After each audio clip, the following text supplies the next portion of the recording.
Maraming amateur players ang minsan na nangarap na makatungtong sa PBA. Yung iba ginagawang libangan, yung iba para matest kung hanggang saan ang limitasyon nila, yung iba ginagawang hanap buhay. Pero sa JR Kinyahan, sinayang lang ang mga pagkakataon na nirenew sana siya ng NLEX at ongoing pang live contract. Kaso dahil sa pagliligang labas, pinalayas ng NLEX sa PBA at hanggang ngayon, wala nang balita sa kanya.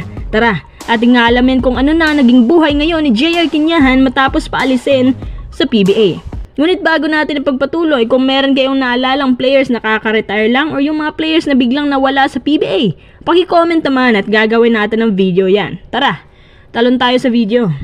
Si Joseph Ronald, o mas kilala bilang JR Kinyahan, pinanganak at lumaki sa Kabisayan, Cebu City. Sa murang edad, hindi naman siya nakitaan ng talento sa pagbabasketball. Ang pinasok niya ay football at ang posisyon niya bilang isang goalkeeper. Dahil matangkad naman siya, kaya sinubukan niya magpalit ng sport.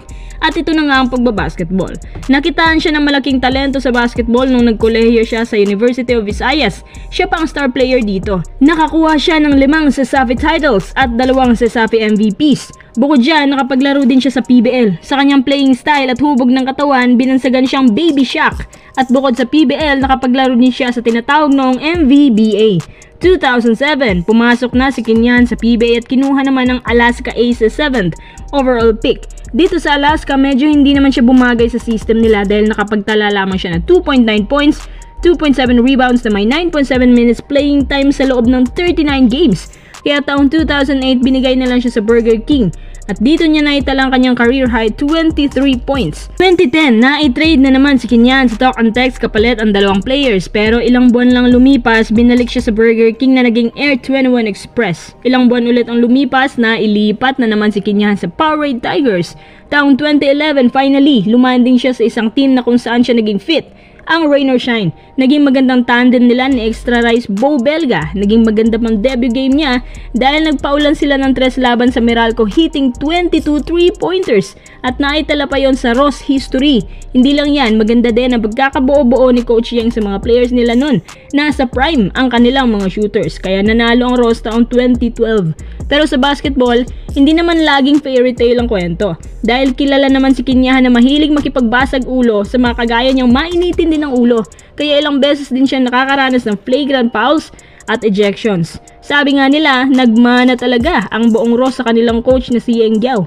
Minalas din si Kinyahan dahil nagkaroon pa siya ng Achilles injury at napaupo nga ito ng ilang buwan. 2013 to 2014 season, medyo ramdam ng Ross ang pagsuslowdown niya plus nagkaroon pa siya ng meniscus injury kaya pinaupo siya ng Ross ng buong season. 2014 to 2015 season, nakarecover si Kinyahan at nakakaambag siya ng up to 8 3-pointers. Mas gumagandang kumpiyansa niya sa shooting within the arc. Kaso nga lang nasuspindi siya dahil binato niya ng bola si Matt Ganuelas Rosser at pinabayad ng 50K. 2015 to 2016 season, mas lalo pa siyang gumagaling sa shooting at hindi bumababa sa 15 points per game ang naaambag niya. Nagpapayat siya para makasabay sa takbuhan. From 290 pounds, bumaba na lang sa 235 pounds at nakatulong nga ng malaki ang pagpapapayat niya. 2016, nakakuha ulit si Kinyahan ng isa pang PBA title.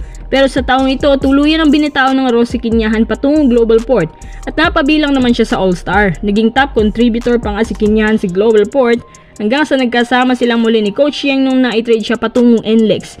As usual, kahit sa ang team pa ilagay si Kinyahan, umaambag talaga siya. Ang NLEX po ang pinakamatagal na team na naging tahanan niya sa loob ng 6 na taon. Kaso, nung pinalitan na ang coach at bumalik na si Yeng Giao sa Ross, nababawasan ng kanyang playing time at mas malala, natanggal siya sa rotation ni Coach Frankie. Mas pinalala pa nung namataan siya nagliligang labas kasamang ibang PBA player sa Cebu at nagkaroon pa talaga ng rambulan na kung saan mainit dito ang pangalan nila ni Belga. Galit ang NLEX sa nalaman nila dahil hindi pa nga magaling si Kinyahan sa Achilles tendon, nagligang labas na, which is mahigpit na pinagbabawal talaga yon. Ang ginawa ng PBA, pinabayad siya ng 70,000 pesos kasama ang ilang PBA players. At ang mas malala, tinerminate ng NLEX ang kontrata niya. Since then, hindi na siya nakabalik pa sa PBA. Imbes na ang plano sana ng NLEX sa kanila ipagre-retiro, sinira lang ito ni Kinyahan. Teka, ano na nga bang ginagawa ni Kinyahan ngayon matapos palayasin ng NLEX? Siya po ay kinukuha pa naman sa MPBL pero minsan nagliligang labas para may extra kita. 40 years old na si Kinyahan pero kaya pa namang umambag. Yun nga lang, sinayang niya ang pagkakataong maganda sanang kinalalagyan niya sa NLEX. Kung hindi lang nagpadala sa init ng ulo, Tiyak ako na nasa PBA pa yan ngayon at maganda ang kalagayan.